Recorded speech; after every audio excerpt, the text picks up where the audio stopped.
things down to the action.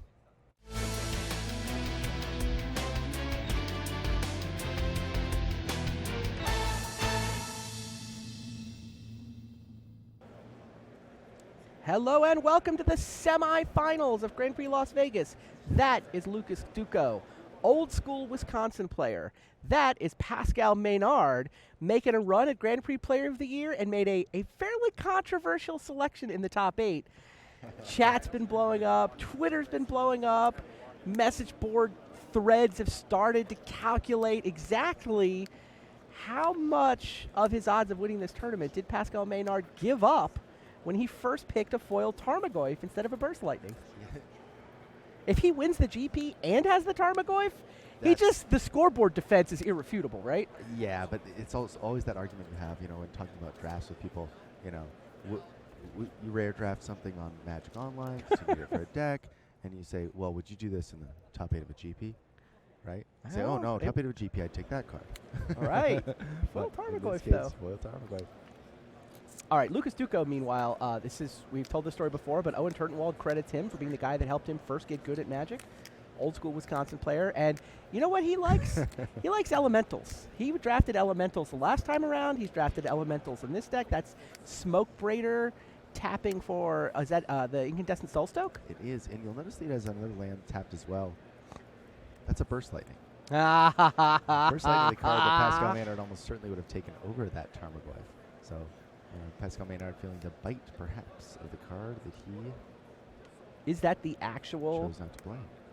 No, I went the other way around the table. It's probably not the actual Burst Lightning. Probably not the actual one. Pascal able to refresh his creature forces pretty quick with a Glinthawk Idol. Glinthawk Idol for Pascal, a card he's going to have to mostly pay white mana for. He does have a good number of artifacts, but not... Yeah, I mean, he's got an equipment theme. He's got 2 Shikaris and a Core Duelist. He's got a bunch of equipment that also combo nicely with the Spike Shot Elder you see there and the Bloodshot Trainee that's in his deck. So interesting here, Lucas, kind of relying on that Smoke Raider. He missed his 3rd land drop. He doesn't have a second color of mana at this time. And Pascal Maynard showing that Spike Shot Goblin, which could take that Smoke Raider out if he has another red mana. Wait, isn't it an elemental and therefore pumped up by the Soulstoke? Oh, you're right. It is. Yeah, it's a 2/2 Smoke Braider. Now, Lucas is missing black. Now, unlike most elemental decks, which wind up red-blue, Lucas, I asked Lucas, like, red-black elementals? What's up with that? He says, well, I opened a Profane Command. Like, that card is great. That card is very, Too good to pass, was Lucas Duco's conclusion. In fact, his elemental deck is playing black mana as its second color. Cranial Plating. Yeah, now the Spike Shot Elder can start shooting everybody down if Pascal can come up with a second mountain. And he actually has another red mana in his hand here. Oh, yeah, he has it and he's slow rolling it? It is a come to play tapped land. So Dismember takes out that Spike Shot Elder, avoiding this possibility. Yeah, Lucas wasn't interested in waiting for red mana. Knew he was going to have to do that. And yeah. So Pascal, come on over for 4 more. Really good at that Boros Garrison. Swamp. Plating, Spike Shot Elder. Bloodthirsty Gorehorn Minotaur. Turns totally the other way. Lucas looking like he does have elementals, but maybe a little bit of a Bloodthirst theme here too. A little bit. I mean, he's black-red. Right, so he'll have some Bloodthirst creatures. There is a very good red-black hybrid mana creature that's also an elemental, which is Ashen Moor Gouger.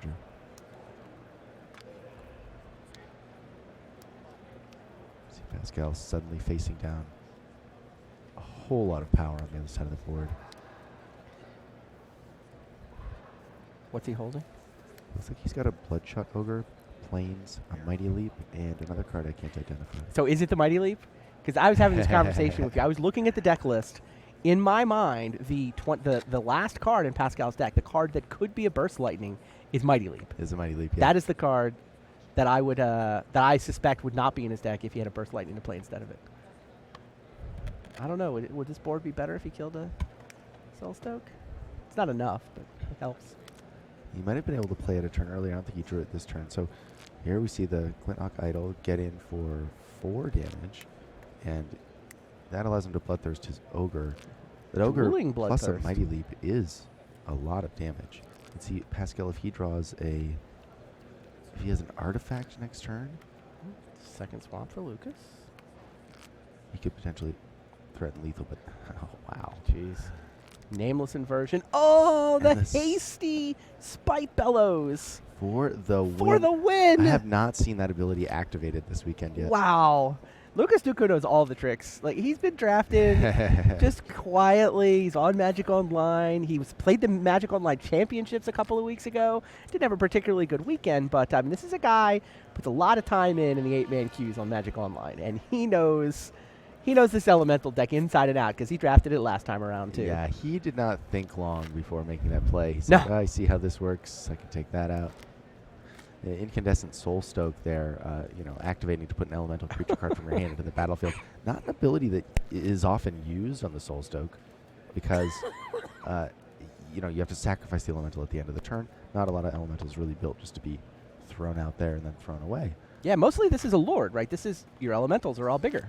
Right, and a great card. Yeah, no, it is the uncommon you're looking for when you're in the elementals deck. Yeah, well, That particularly good with the creature he was putting out there that time. Yes. When it leaves the battlefield, when you have to sacrifice it at the end of the turn, it's going to deal 6 damage. Yeah, pull that anyway, one up too. Spite Bellows, right? Spite Bellows, yeah. So that happened real fast there at the end.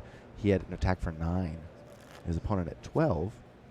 Maynard was at 12. So instead of attacking for 9, he put a 6-power creature into play with his 3-power creature. 2-power creature, I guess. A 7-power Look at the other ability on Spite Bellows too. Like, right. If that hadn't been lethal, he still gets to kill things. Right. There were no legal targets at the time, but this is a pretty powerful play. Yeah, absolutely. This is a tremendous card. So, really neat interaction there. Sort of build your own ball lightning. Mm-hmm. Man, Lucas Duco up a quick game. We're also shuffling on the back table. I'm sorry, I missed the results on the back table. Aaron won the first game, so the state of Wisconsin is come to play. Certainly have. This is not just Midwest. Like, Lucas and Aaron are both Wisconsin-based players. Now, rumor has it the Wisconsin-based players did a lot of testing of Modern Masters. Oh, as is that soon as right? the spoiler came out. Wow. They improvised their own packs. Nice. Yeah. These cards had all been printed previously. Right. So, they said we want to get started on this now. We can't wait for the cards to come out. We're gonna start practicing drafts. I wonder if Lucas was in those drafts. I wonder too. I'm not sure I'm not sure how much of the social scene he's in these days. Right. He's always struck me as recently he's been more of a Magic Online player, but yeah, he's qualified for the Pro Tour. Aaron's qualified for the Pro Tour.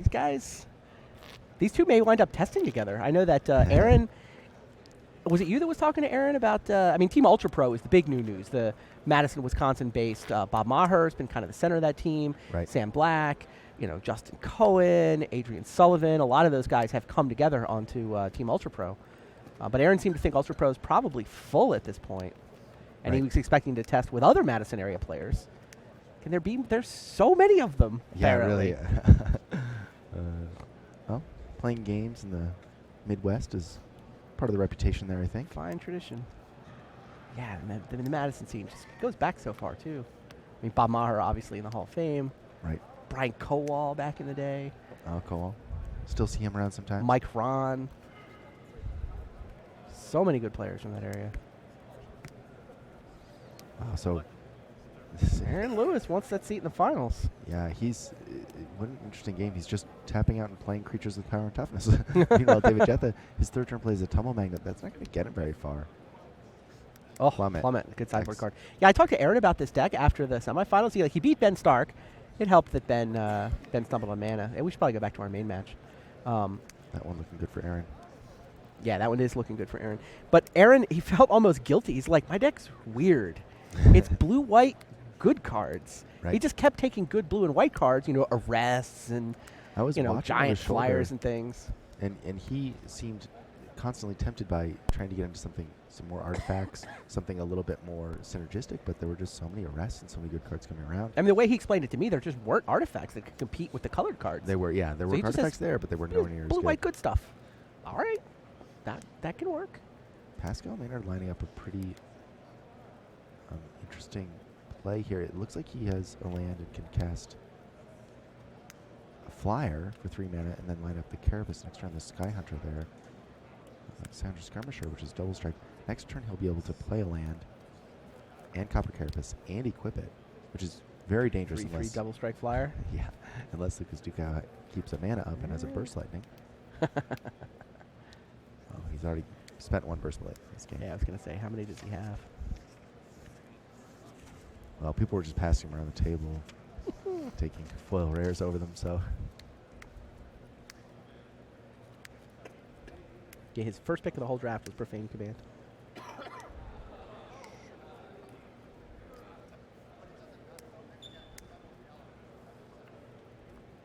Just the 1 Burst Lightning. Also has a nameless inversion in terms of instant speed removal.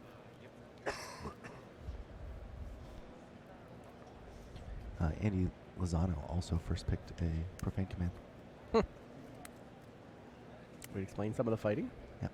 And here's the play you scripted for us. 4th land, Copper Carapace. We'll He see. equips the double striker that needs help attacking through. But Dismember. That's a Yeah. fine removal spell from Lucas. And what that also does is it means that Lucas has to use his removal spell on the weaker creature. Exactly. So, nice play from Pascal there. Lucas having an answer, but also taking some damage. You got to pay life for that Dismember. Wow. Evokes the Spike Bellows to take down the Skirmisher. You know, that Smoke Raider has been so key both games. You know what kills a Smoke Raider? I hate to harp on the same point. No, you don't. You're right, I don't. Nor should you.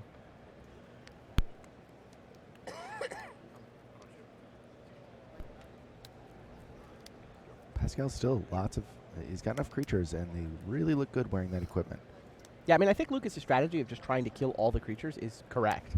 Right? He wants to try to blank Pascal's equipment. I mean, when you get somebody who's got, 4, 5, 6 creature enhancers in their deck, you just kill all the creatures, and you effectively create these dead cards. You're kind of creating this virtual card advantage. Yeah, I it's like a Lucas' classic strategy tactic, here. Yeah, and he's in the right colors to do it. Red and black, obviously, having a Mhm. lot of removal. Actually, now he has the Smash to Smithereens, so he's just going to make Pascal's creature look kind of Smoke embarrassing. Raider keeps going. Smoke Raider Inner is Flame working Igniter. so hard this game. Smoke Raider, it casts the Ghostly Changeling. It evokes the Spite Bellows. It's been everything for Lucas.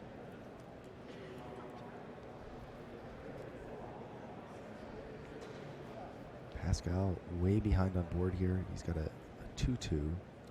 He's mostly out of cards. It's not the look of a man with an exciting plan.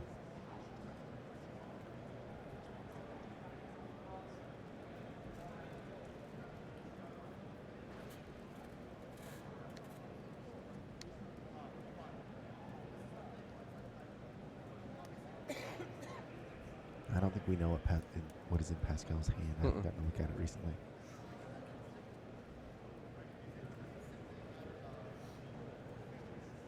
A white card.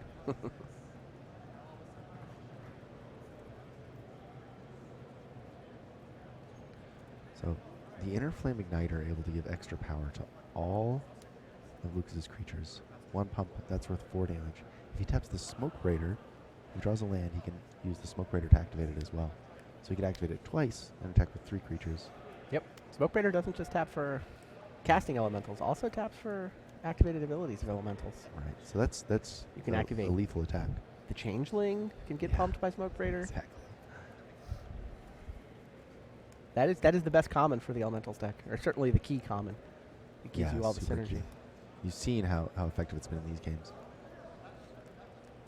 Lucas Ducau stuck on 2 lands in both games. Mhm. Didn't have that swamp. Drew it eventually, but operated on just Smoke Raider for a while. So there's a Boros Swiftblade in Pascal's hand. Okay,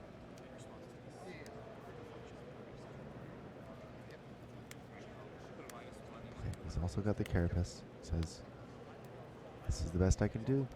Yeah, I mean, his other line was Carapace equipped Sunspear. I think he was afraid to be too all in on that plan. Right. Well, he's going Plan to just lose gets that race, destroyed by probably. any one removal spell.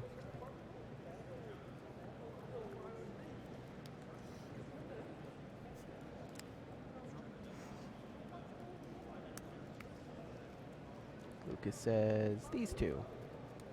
Not the 2-1. That's too easy of a block for Swiftblade. He did draw a land, so He can has give all double his creatures activation. +2/+0, or he can pump his changeling 3 times. 3 times, Make yeah. it a 5/5.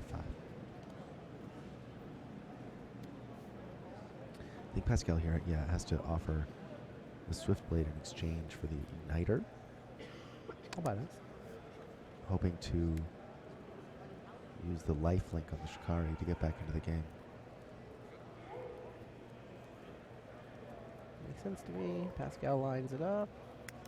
And, yep, Swiftblade in front of Igniter. And what is Now- Lucas's last card? And now it's know just it's a not a question of land. how much mana does he need? Is he saving? Okay, he decides for 1 pump on Changeling. So he's got some kind of Something to 3 do or with those 4 mana mana. spell. And another Another changeling. ghostly changeling. No. That's a pretty dangerous board. Both those creatures are able to attack for as much as 5. Pascal going down to 8. Staring down a lot of lethal creatures. Lucas is hellbent, though. He's out of cards. Yeah. Pascal, And he wants the attack in. He wants that life link. He wants that 4 life.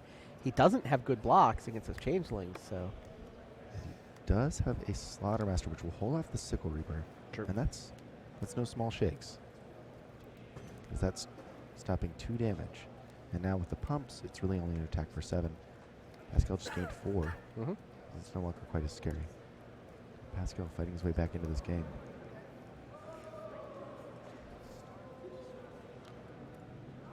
Lucas made, I was going to say, attack with 1, leave the other on defense. Right. Stop that Sunspear Shikari from getting in. And Lucas has to keep his mana back to pump the changeling. It's the only way it works as a blocker. Right. Still, he's certainly advantaged here. Who is? Lucas. He's got the ability to get in each turn. You know, like at parity, Pascal can't attack, Lucas can. Copper Carapace also, if you'll recall, reads can't block. Sure. So Shikari pinned by the mana and the Ghostly Changeling, and also can't be used defensively.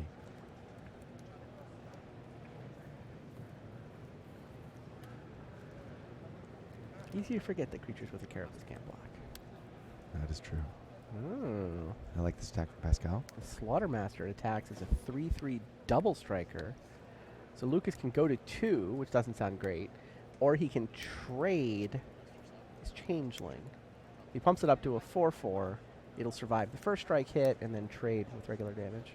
Right. He also has the option of chump blocking, but Yeah, we'll he see him make that trades. play. And you know, that works out reasonably well for Lucas. He loses that advantage. Oh, he replaces the Visio Slaughtermaster. But he can only pump 1 changeling per turn, so he got to maximize that changeling. It operated as a 4/4. Yeah, he can't afford to attack anymore, though. Oh, wow. So very quickly this is turned around. Yeah, I wasn't convinced Lucas was very far ahead. The fact was that he's kind of obliged to use all of his mana to leave it all untapped just to have the board at parity. Right. Meanwhile, update from the back table. Aaron Lewis through to the finals. He continues his dominance in this tournament. Man, blue-white good stuff. Not blue-white artifacts. Not affinity. Not metalcraft. Just blue-white good stuff. Yep, just figured out which Flyers, colors were removal. available. Oh, there's some good cards in those colors. Oh, yeah. So Lucas chooses not to block this time because that changeling holds off the Shikari when it holds the Carapace. And he's going to have to make a decision now. Obviously being at 2 life.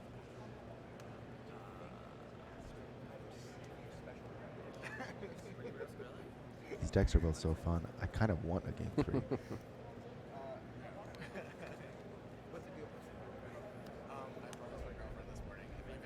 Sure. Sickle Reaper can attack. You want to trade Shikari for Sickle Ripper? We can trade. No. He does that's not. Pascal, All right. I saw that he's holding a land. And another ghostly changeling.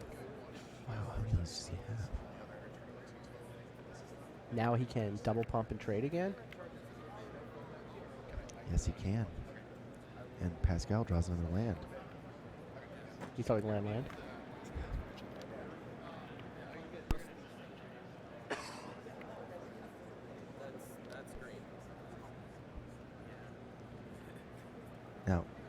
because he can only pump twice right now, Pascal can actually equip the Shikari and attack. If Sure. Lucas blocks with both changelings, he can pump whichever one Pascal orders second. So Well, that Pascal orders blockers, Pascal orders blockers, and and then afterwards, Lucas decides who to pump. yeah, Lucas pumps the one that is being dealt damage to second, making sure that it's big enough. Oh, You think Pascal should have Oh, moved well. Carapace and attacked? yeah, Because this is a trade. this is a trade, and It was not a clean trade the other way. Well, doesn't the double block turn into a clean trade? it does turn into a clean trade. And Yeah, it would've been a trade Pascal either way. does gain 4 life.